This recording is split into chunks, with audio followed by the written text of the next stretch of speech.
Nearly 6 in 10 U.S. consumers above the age of 12 have listened to a podcast, and 82.4% of those podcast listeners spend more than 7 hours a week listening to podcasts. Podcasts have not slowed down. They're still booming with active listeners and engaged subscribers. So for today's video, I'm going to show you how you as a business owner can tap into that to reach your target audience on podcast platforms and show you how to start a podcast.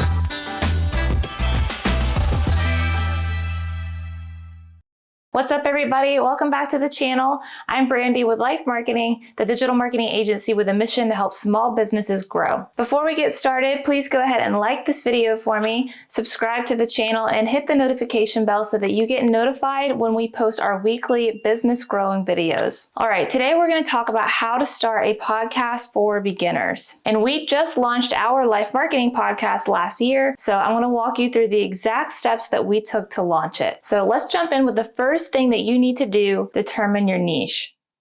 Now, I know that's not the first step you wanted to hear. A lot of you are probably thinking, come on, get to the equipment. What mic do I need? But before you skip ahead, this step is important, because what if you buy all your equipment and record your first podcast and it flops because nobody cares about your content? Nearly 3 out of every 4 podcast listeners in the US say they tune in to learn new things. Your podcast, like everything else you put out, needs to be audience oriented. So if you don't know who your audience is or who you're making this podcast for, it's gonna fail. Remember that marketing saying, if your audience is everybody, it's nobody. So before you do anything else, you need to determine who your podcast is for and how your content will help them. Determine how you're going to provide value to them to A, give your episodes a clear direction and focus, and B, to ensure that you attract qualified listeners who will remain engaged. All right, now that we've got that out of the way, let's talk about the 2 routes you can take when starting a podcast. You can launch a podcast that is strictly audio,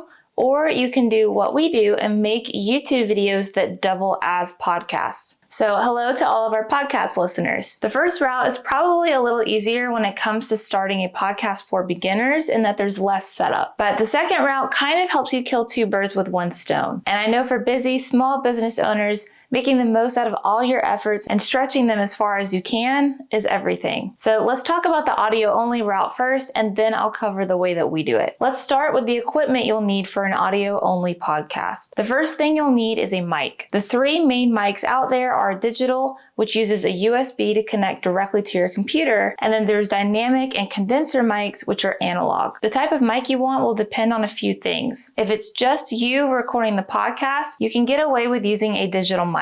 And the setup there is pretty simple. You just connect it to your computer with a USB, grab a pair of headphones, which we'll talk more about in a second, and record directly into your podcast software on your computer. If you have more than 1 person speaking on the podcast, though, you'll usually want to use a dynamic or condenser mic, because using multiple digital mics has been known to mess up and cause issues with the recording on your laptop. So if you have more than 2 people on your podcast, let's talk about when to use dynamic versus condenser. For either of them, you'll need an audio interface or a recorder for them to plug into that then plugs into your computer from there. Condenser mics are more sensitive to sound and therefore work best in a quiet, almost professional, studio-like environment. They will also require phantom power, so you'll want to make sure your audio interface comes with 48V phantom power. Dynamic mics block out the background noise a little better, which can help with environments that aren't 100% quiet and help prevent your mic from picking up the speaking voice of the other person on the podcast. Now, for headphones, you'll want to pick up a pair of over-ear headphones. If you're using a digital mic, you'll want to pick one that has a built-in headphone jack with volume control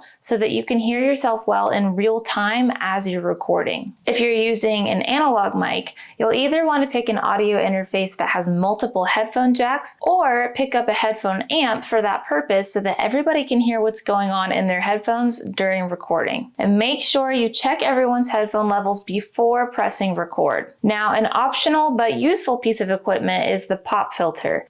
This helps soften the hard consonants we usually put an emphasis on when we speak, like P's and T's, etc. All right, now next I want to talk about post-production steps, but first here is a quick message from one of our co-founders, Sherman. Hey, we just helped a small business make over $1.5 million through Facebook advertising. And after managing millions of dollars in ad spend for thousands of different small businesses, we have decided to give away everything we learned to you in a special program. If you want to learn the blueprint to success, the best practices from some of the fastest growing companies in the world, and all of the different tools you will need, then sign up for our social ads training program today.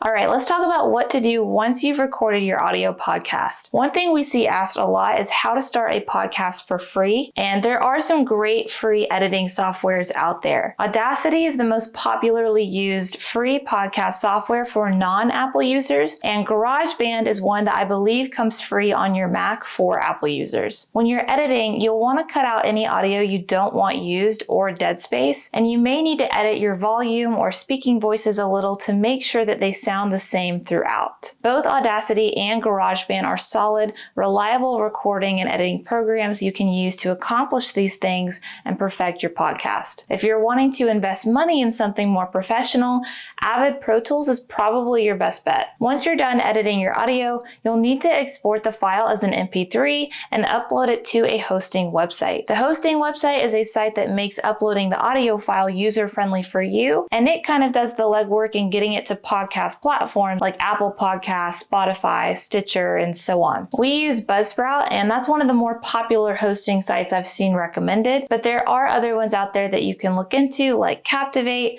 Transistor, and so on. The hosting site will give you prompts on what to fill out and how to upload episodes so that everything looks right on the podcasting platforms. Comment below if you'd like to see a more in-depth screen sharing video from us showing you how to set up your hosting site. But otherwise, that's how you set up an audio-only podcast. I know some of the equipment can seem overwhelming at first, but it really just boils down to 5 pieces, give or take, based on what you need specifically. Once you narrow down what you need and get used to using all the equipment, everything becomes pretty routine. Now, before we wrap up, let's quickly talk about the steps we took to launch our podcast using our YouTube videos. Before we started our podcast, we launched our YouTube channel videos first. The purpose of our channel is to help small business owners grow their business via online marketing. While we are a digital marketing company and we offer services to do this for our clients, our YouTube channel is also here as a resource for business owners who are trying to learn how to do some of this stuff on their own and or maybe can't afford outsourcing the work yet. We knew we wanted our podcast to share the same purpose. So we use a free online video converter to turn our YouTube videos